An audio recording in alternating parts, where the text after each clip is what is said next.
Morning in America. Weekday mornings at 6/5 Central on News Nation.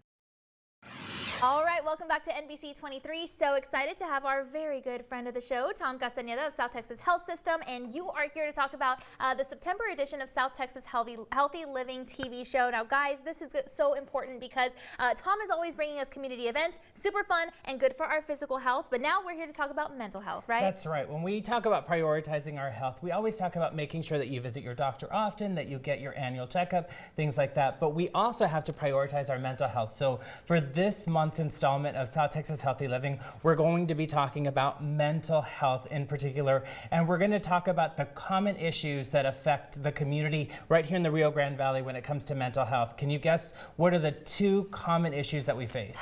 Maybe addressing it? I'm not sure. Like just talking about it in general? I don't know. I'm stumping game show. You this morning. I'm losing. So it's depression. Okay. So there are actually 300 million cases of depression reported in the U.S. each year, and then the second one is anxiety.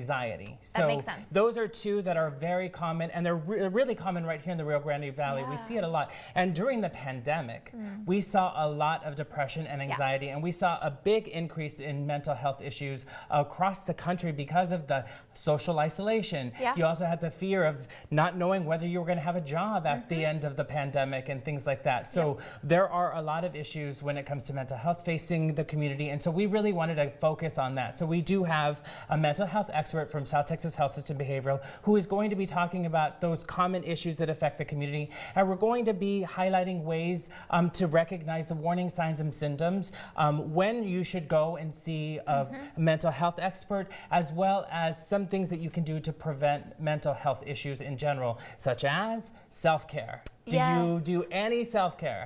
Yeah, walking my dog outside, the fresh air, it just makes me feel better. Does that count? Yes, that does. That actually counts. Taking a little bit of time to make sure that you're sort of concentrating on life, meditating, breathing exercises. So it is overall, it's just a great opportunity to be out and concentrate on your mental health. In addition, we're actually speaking with an elderly woman who basically started experiencing mental depression and anxiety during the pandemic, had never had issues before. So we're talking to her and we're finding out what she did. She actually takes magnesium now to help with depression. So magnesium does help to reduce the effects of depression. And she also is seeking professional help, obviously, working with a counselor to really make sure that they're treating that. You can actually speak with your doctor. If you have a family medicine doctor that you can go and visit, your PCP as they call them, your primary care physician, you can go and talk to them and they can actually give you an assessment when it comes to your mental health. So there are a lot of really great tips that we're going to be highlighting in the episode this Sunday at 9 o'clock.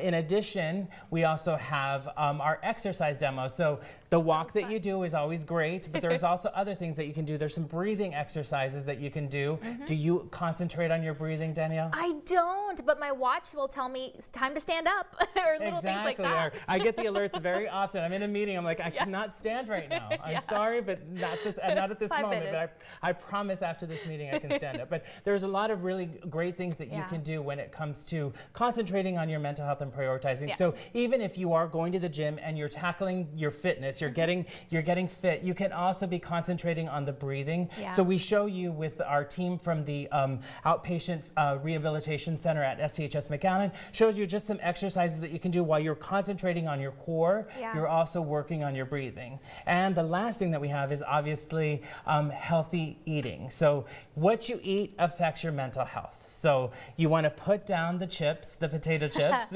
and you want to eat leafy greens, you want to eat chicken, those foods that kind of help boost your mental health. So it's really all highlighted in our South Texas Healthy Living episode that is going to be airing this Sunday, September 24th at 9 a.m. right here on NBC 23. Awesome. We could talk about this all day long. All day.